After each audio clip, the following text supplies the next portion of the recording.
Bonjour.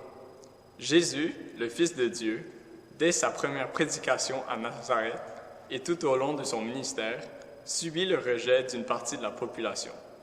Mais guidé par l'Esprit de Dieu et habité par l'amour du Père, il a maintenu son objectif d'évangélisation en rendant service jusqu'au bout, jusqu'à donner sa vie en rançon pour la multitude. Tout baptisé est appelé à s'engager sur le même chemin que le Christ, à parcourir, tout comme lui, les routes du monde pour annoncer l'Évangile de Dieu. Cette mission, en définitive, se cristallise dans la manière d'être du Christ, où parole et action se conjuguent. Cependant, le serviteur n'est pas plus grand que le maître. En tant que disciples, nous devons aussi parfois faire face à l'adversité et au rejet. Pour garder le cap et poursuivre notre mission, il importe de demeurer docile à l'esprit et ouvert à l'amour du Père, tout comme Jésus. L'Eucharistie nourrit notre amour et notre élan missionnaire.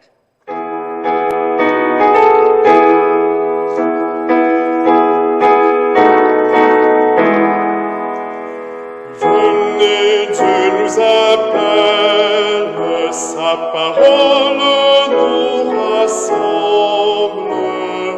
Venez, ces jours de fête, entrez, Dieu nous attend. Entrez avec confiance, la table déjà est préparée. Peuple de Dieu, marqué par son passage, Dieu nous attend avec patience pour aider son Église. Venez, Dieu nous appelle, sa parole nous rassemble. Venez, ces jours de fête, entrez, Dieu nous attend. Nous sommes rassemblés au nom du Père, du Fils et du Saint-Esprit. Que la grâce de Jésus le Messie, l'amour de Dieu le Père et la communion de l'Esprit consolateur soient toujours avec vous. Alors bonjour et bienvenue à cette célébration et nous poursuivons nos célébrations du dimanche par YouTube, mais nous savons déjà dans l'espace de 2 semaines, nous allons être heureux de vous accueillir à nouveau dans nos églises pour célébrer comme communauté des croyants. En attendant, continuons à prier le Seigneur de nous aider à surmonter les difficultés que nous avons et de continuer à garder vivante cette flamme de la bonne nouvelle que le Seigneur nous a confiée. Dieu prend toujours l'initiative de venir à notre rencontre. Aujourd'hui, il envoie son Fils dans le monde pour annoncer son Évangile, pour entrer en communion avec lui. Laissons l'Esprit purifier nos cœurs et nous ouvrir à la miséricorde de Dieu. Seigneur Jésus, toi qui es venu parmi nous pour évangéliser toutes les nations, prends pitié de nous. Prends pitié de nous. Ô Christ, toi qui révèles constamment la miséricorde divine, prends pitié de nous. Prends pitié de nous. Et Seigneur, toi qui es assis à la droite du Père, où tu intercèdes pour nous, prends pitié de nous. Prends pitié de nous. Et que Dieu, dont le Verbe s'est fait chair, nous fasse miséricorde, qu'il pardonne nos péchés et nous fasse entrer dans son royaume éternel. Amen. Gloire à Dieu au plus haut des cieux, et paix sur la terre aux hommes qu'il aime. Nous te louons, nous te bénissons, nous t'adorons, nous te glorifions, nous te rendons grâce pour ton immense gloire. Seigneur Dieu, roi du ciel, Dieu le Père tout Tout-Puissant. Seigneur, Fils unique, Jésus-Christ, Seigneur Dieu, Agneau de Dieu, le Fils du Père, toi qui enlèves les péchés du monde, prends pitié de nous. Toi qui enlèves les péchés du monde, reçois notre prière. Toi qui es assis à la droite du Père, prends pitié de nous. Gloire à Dieu au plus haut des cieux, et paix sur la terre aux hommes qui l'aiment. Car toi seul es saint, toi seul es Seigneur, toi seul est le Très-Haut.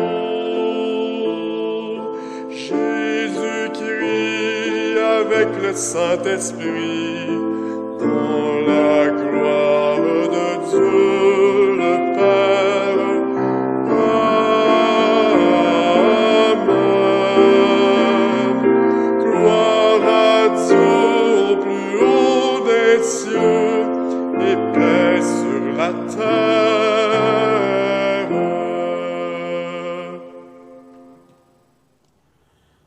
Prions le Seigneur.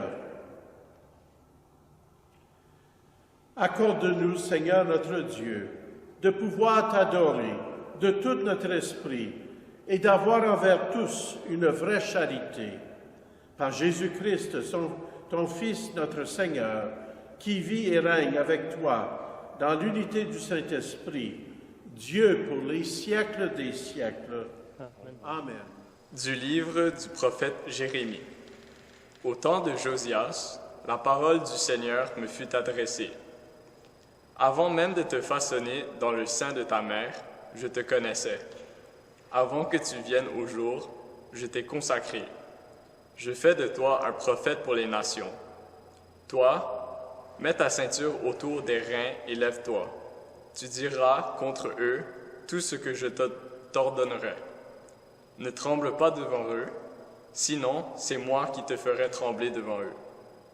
Moi, je fais de toi aujourd'hui une ville fortifiée, une colonne de fer, un rempart de bronze, pour faire face à tout le pays, au roi de Juda et à ses princes, à ses prêtres et à tout le peuple du pays. Ils te combattront, mais ils ne pourront rien contre toi, car je suis avec toi pour te délivrer. Oracle du Seigneur. Parole du Seigneur.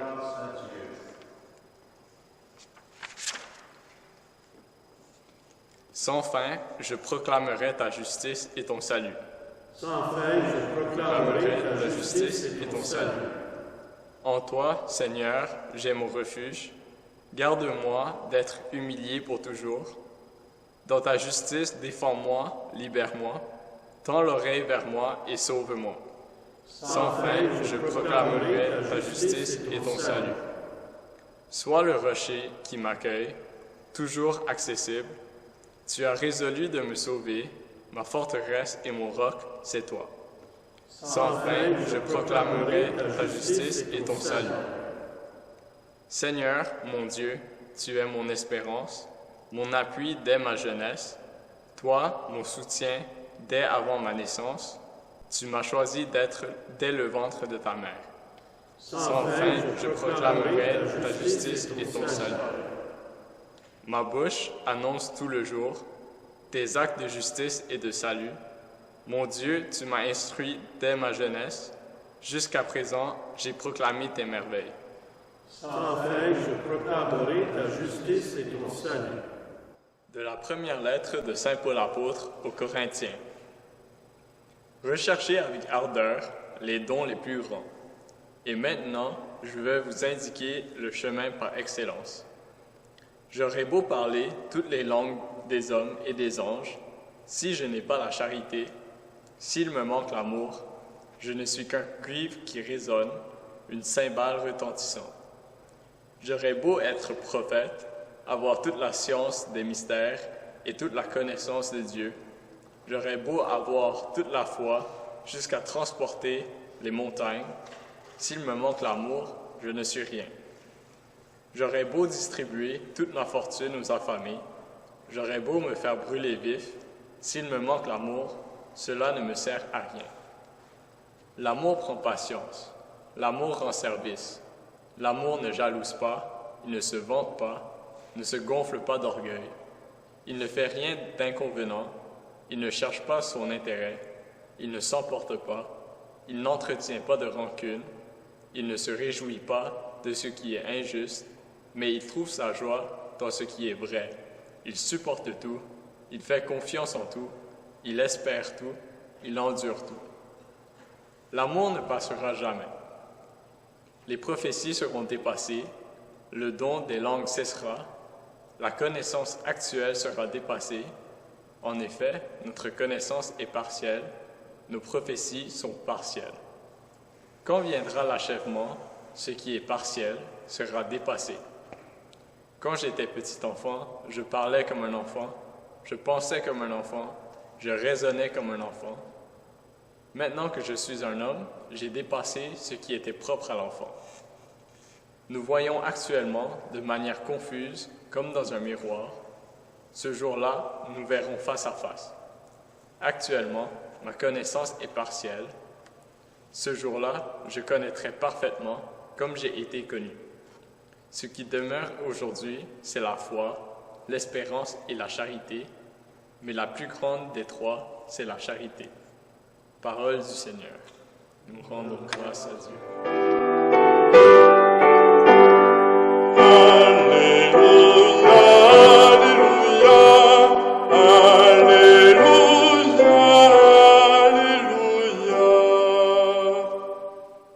Le Seigneur m'a envoyé porter la bonne nouvelle aux pauvres, annoncer aux captifs leur libération. Alléluia.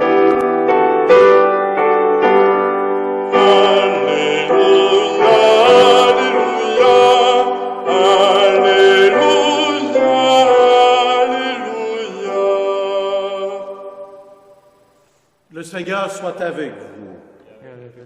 Évangile de Jésus-Christ selon saint Luc.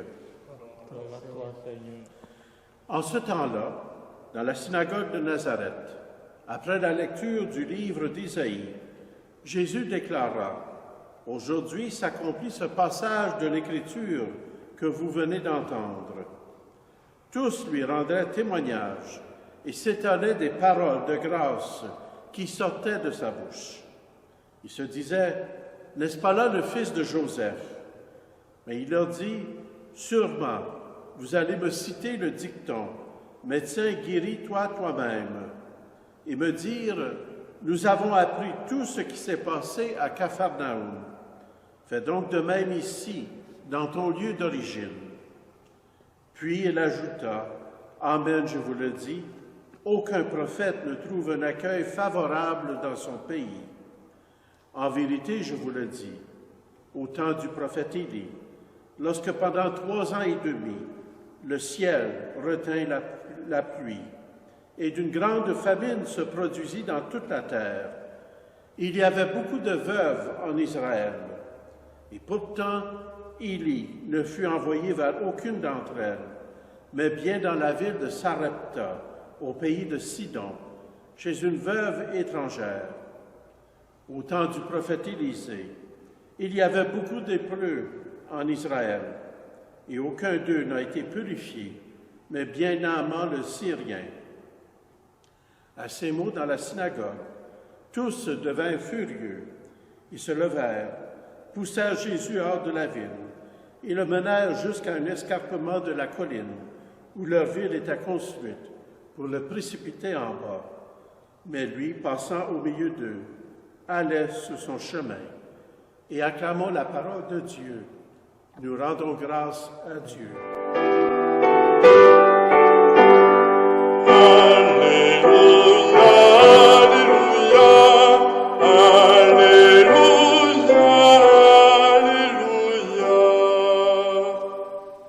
Ils se levèrent et chassèrent Jésus hors de la ville. afin d'accentuer le rejet de Jésus par les gens de son village. Luc a transformé cette première rencontre dans la synagogue de Nazareth et l'a située au tout début de la vie publique de Jésus. L'Évangile nous dit que les habitants de Nazareth sont d'abord dans l'admiration, mais Jésus ne cède pas à la tentation de la popularité facile, d'un consensus superficiel. Les gens de Nazareth voulaient profiter des privilèges exclusifs, de miracles spéciaux, parce qu'il était l'un des leurs. Mais ils refusent de croire en lui, car ils le connaissaient bien. Et comme nous dit l'Évangile, il était le fils de Joseph.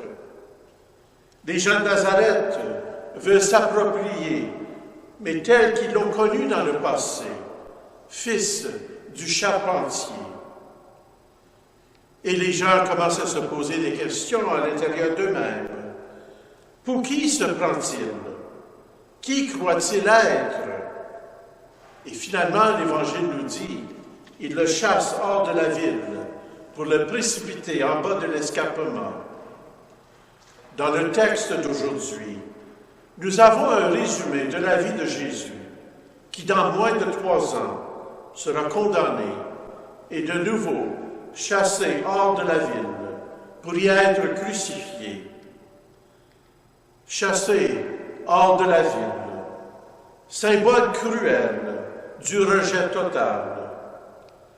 Nous savons à l'époque que les lépreux étaient chassés hors de la ville, de même que les malfaiteurs et les condamnés à mort. Et à plusieurs reprises, les évangélistes soulignent l'agressivité de ceux qui refusent le Christ, mais en même temps aussi la joie de ceux et celles qui sont ouverts à son message. Luc, dans son évangile, oppose l'attitude des gens de Nazareth à celle des habitants de Capharnaüm, ville cosmopolite et en grande partie païenne, mais où Jésus est mieux accepté que dans son village. À la naissance de Jésus, les bergers se réjouissent, alors que Bethléem lui ferme la porte, sous prétexte qu'il n'y avait pas de place pour lui dans la salle commune. Matthieu, dans son évangile, oppose le roi Hérode et les notables de Jérusalem aux sages venus d'Orient, ces chercheurs de Dieu qui se réjouissent grandement à la réapparition de l'étoile. Et Saint Jean dira plus tard dans son évangile, « Dieu est venu chez les siens, et les siens ne l'ont pas reçu. » Et il ajoutera, « À tous ceux qui l'ont accueilli, il a donné pouvoir de devenir enfants de Dieu. » En lisant le texte d'aujourd'hui, nous sommes tentés de condamner les gens de Nazareth et la classe politique et religieuse de Jérusalem, tout en nous félicitant, nous les chrétiens, d'accepter Dieu à bras ouverts et d'être du bon côté. Mais laissons la parole de Dieu pénétrer jusqu'au fond de notre cœur et permettons au Seigneur de nous accompagner tout au long de notre vie. Ne le chassons pas hors de notre ville. Cependant, si nous sommes sincères avec nous-mêmes, nous devons admettre que souvent nous rejetons Dieu hors de nos familles, de nos maisons, de nos entreprises, de nos décisions importantes. Nous allons le visiter pendant une petite heure le dimanche, et ensuite nous le laissons dans le tabernacle, lui refaisant accès à notre vie de tous les jours.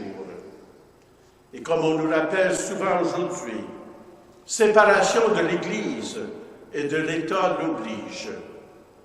Mais le Christ nous demande d'être chrétiens 24 heures sur 24, 7 jours sur 7.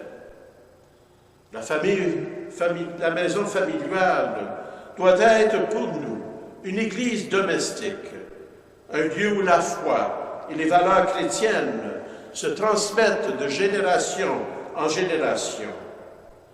Bon nombre d'enfants et de petits-enfants ne fréquentent plus les célébrations dominicales et les autres activités de la communauté chrétienne. Mais cependant, par notre façon d'agir et de parler, par les prières que nous faisons en famille, par les cadres décoratifs et les objets qui embellissent nos maisons, les enfants et les petits-enfants doivent se rendre compte que nous sommes chrétiens. Ils doivent retrouver chez nous une ambiance de foi, d'espérance et de charité.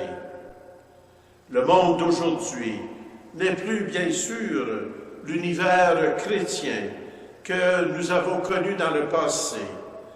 Et nous devons vivre actuellement dans une société pluraliste. Des religions diverses ont fait leur apparition à travers l'immigration et de nouvelles idéologies se rencontrent sur la place publique. Dans ce monde multidimensionnel, nous devons permettre à ceux et celles qui pensent différemment de nous de vivre en paix et d'agir selon leurs convictions. Mais ça ne veut pas dire que nous devons abandonner nos propres croyances, convictions et traditions religieuses.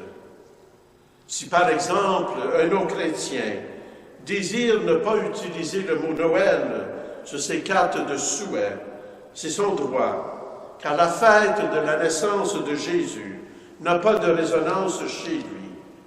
Mais cela ne nous oblige pas à faire disparaître tout ce qui est attaché à notre fête chrétienne, à la vider de son contenu religieux. Certains groupes croient que la religion n'a pas sa place dans le domaine public. Ils voudraient que nous, les chrétiens, professions une foi de sacristie. Mais le Christ nous rappelle constamment que nos valeurs doivent influencer tout ce que nous sommes et tout ce que nous faisons.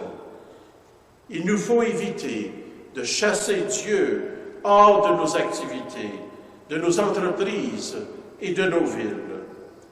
C'est justement dans la ville que nous devons vivre les valeurs de paix, de fraternité, de pardon, d'ouverture aux autres et de partage.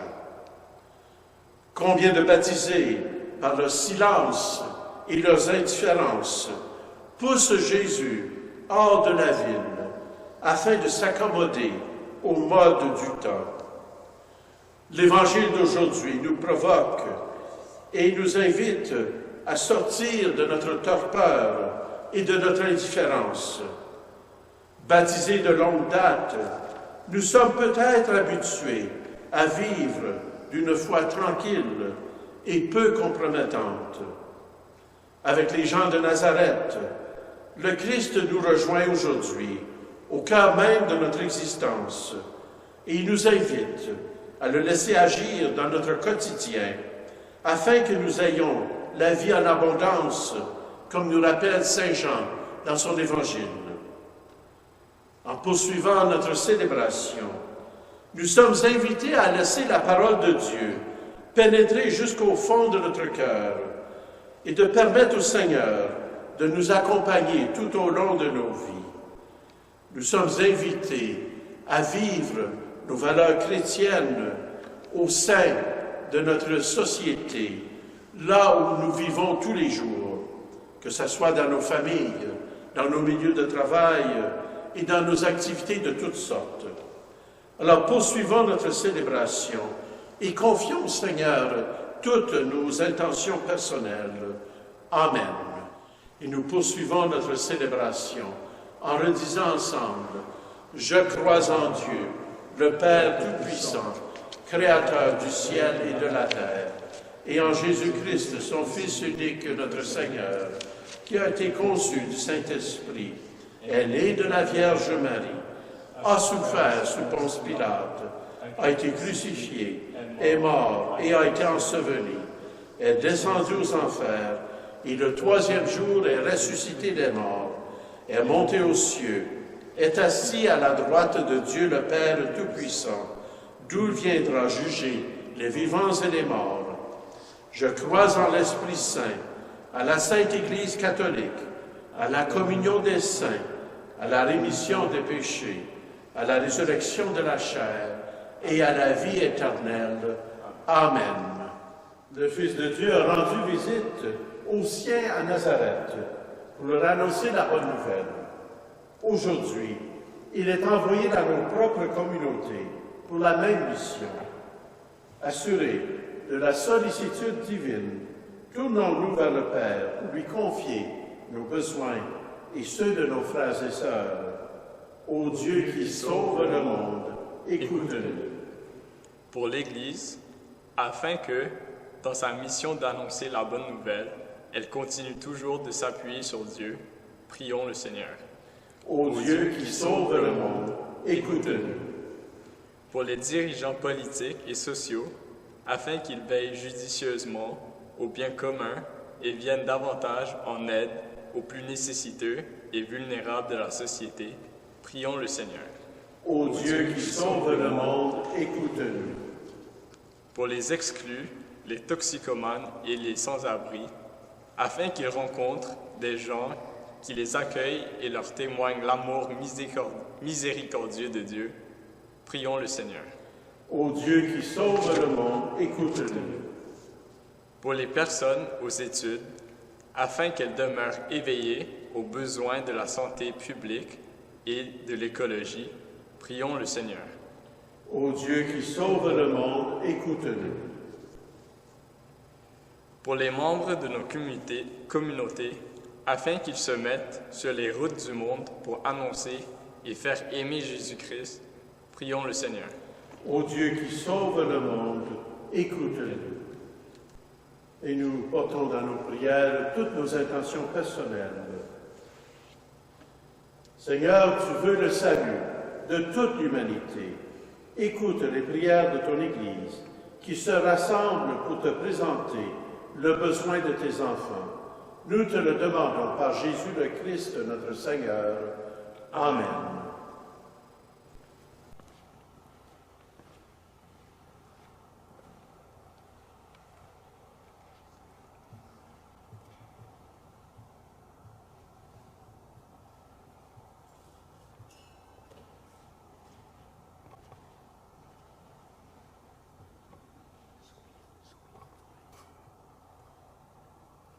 Tu es béni, Seigneur, Dieu de l'univers. Nous avons reçu de ta bonté le pain que nous te présentons, fruit de la terre et du travail humain.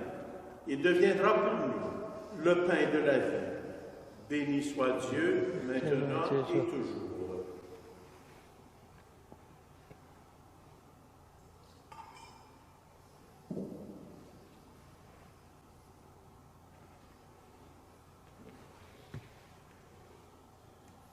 Tu es béni, Seigneur, Dieu de l'univers. Nous avons reçu de ta bonté le vin que nous te présentons, fruit de la vigne et du travail humain. Il deviendra pour nous le vin du royaume éternel. Béni soit Dieu, maintenant et toujours.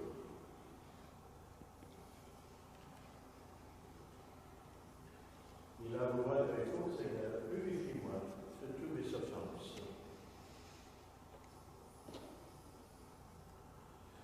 Prions ensemble au moment d'offrir le sacrifice de toute l'Église. Pour la gloire de Dieu, le salut du monde. Pour te servir, Seigneur, nous déposons nos présents sur ton autel.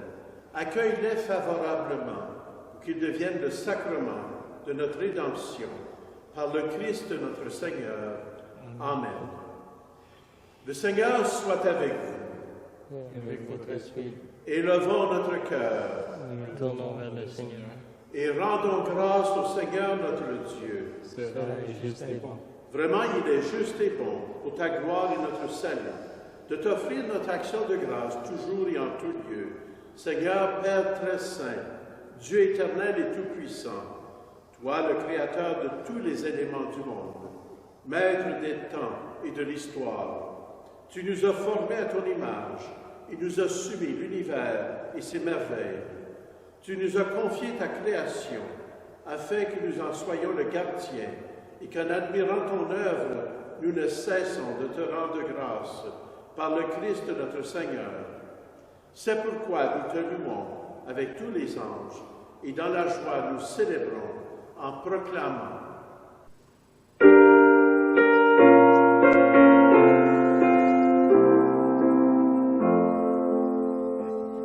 Saint, Saint, Saint, le Seigneur, Dieu de l'univers, le ciel et la terre sont remplis de ta gloire.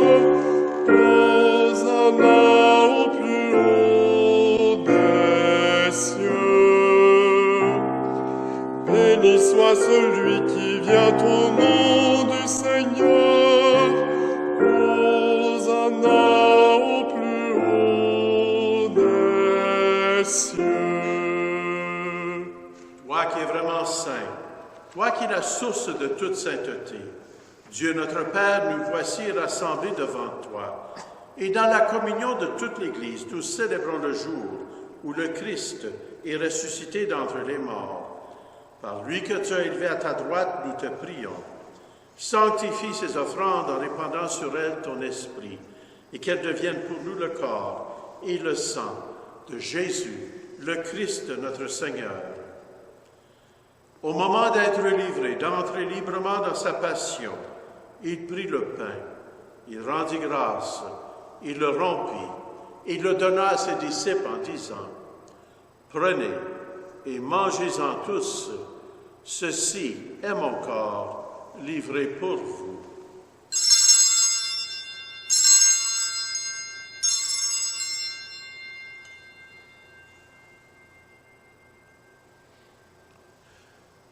De même, après le repas, il prit la coupe. De nouveau, il rendit grâce, la donna à ses disciples en disant, « Prenez et buvez-en tous, car ceci est la coupe de mon sang, le sang de l'alliance nouvelle et éternelle, qui sera versé pour vous et pour la multitude en rémission des péchés. Vous ferez cela en mémoire de moi. »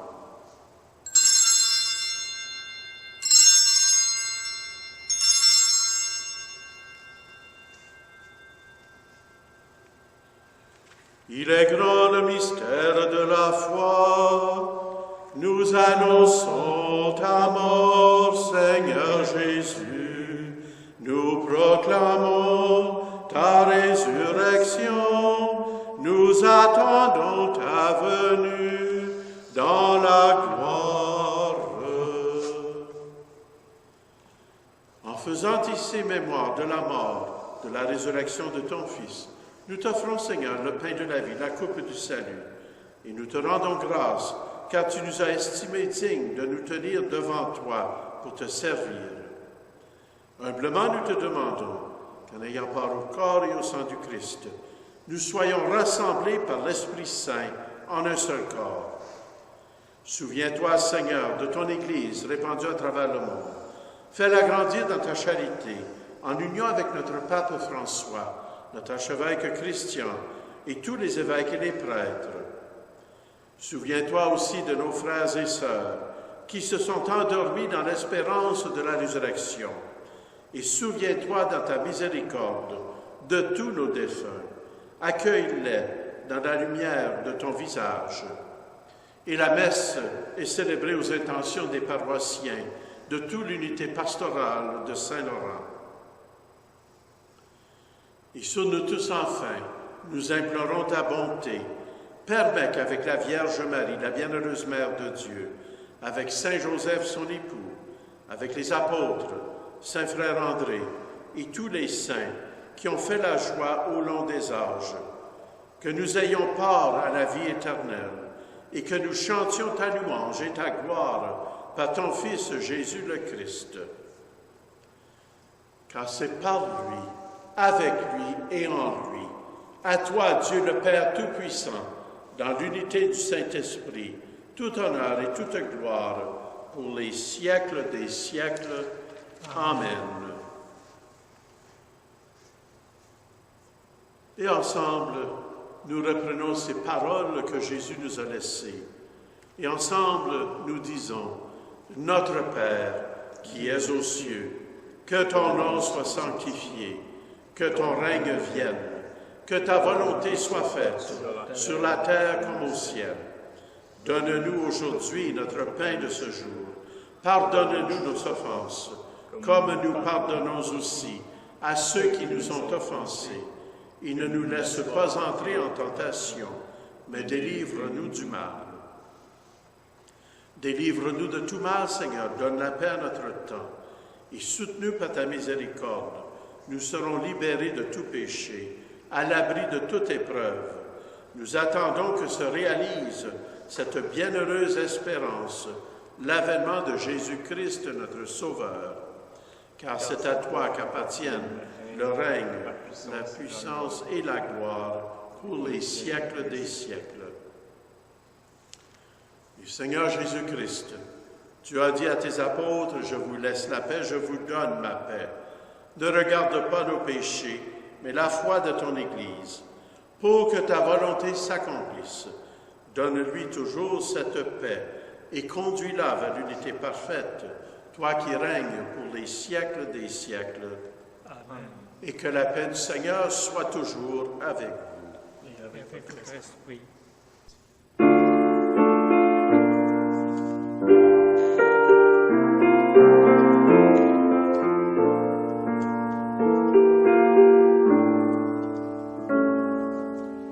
Agneau de Dieu qui enlève le péché du monde, prends pitié de nous. Agneau de Dieu qui enlève le péché du monde, prends pitié de nous.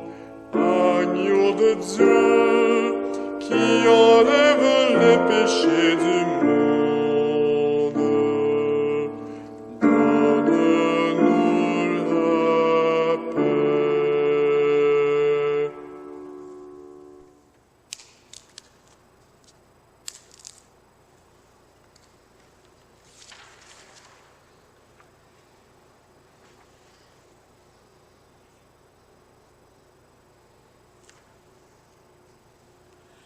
Et heureux sommes-nous d'être les invités au repas du Seigneur. Voici ce Jésus qui est l'agneau de Dieu et qui enlève le péché du monde. Seigneur, je ne suis pas digne de te recevoir, mais dis seulement une parole et je serai guéri. Que le corps et le sang du Christ nous gardent pour la vie éternelle.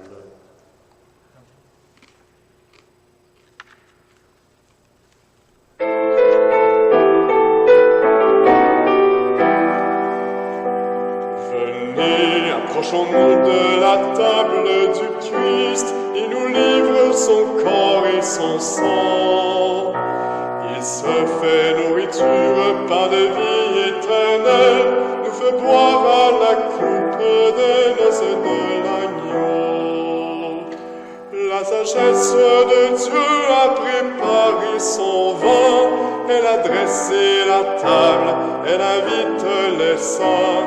Venez boire à la coupe, venez manger le pain, soyez la joie de Dieu, accourez au festin. Venez, approchons-nous de la table du Christ, il nous livre son corps et son sang. Il se fait nourriture, pain de vie éternelle, nous fait boire à la coupe des noces de l'agneau.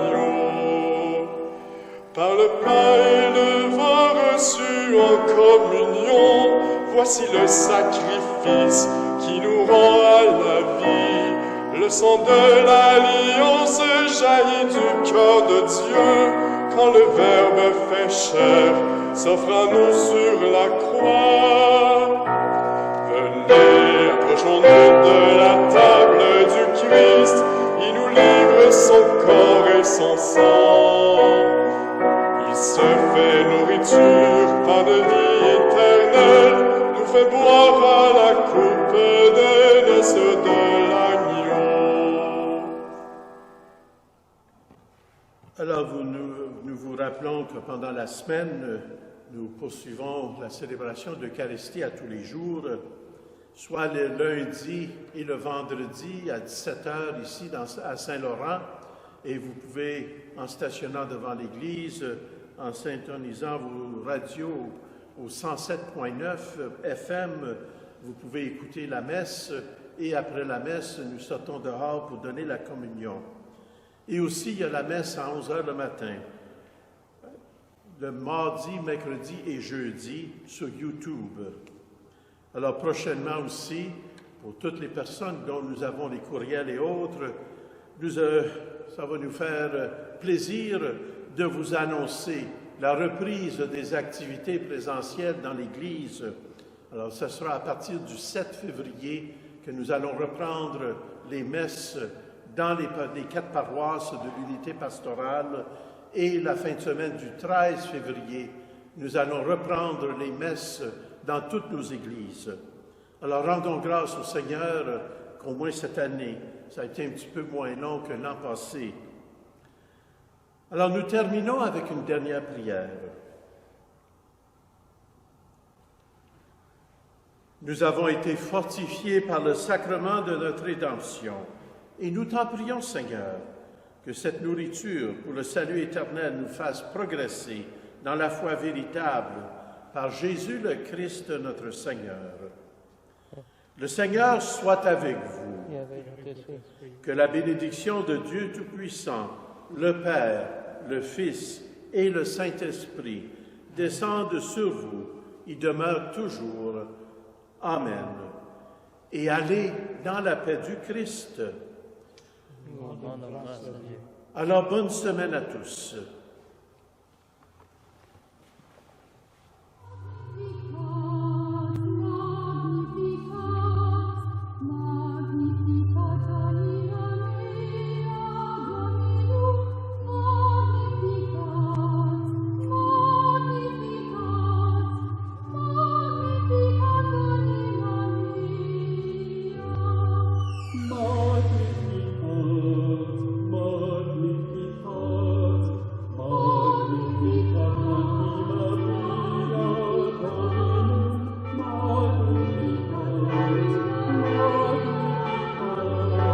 Magnificat,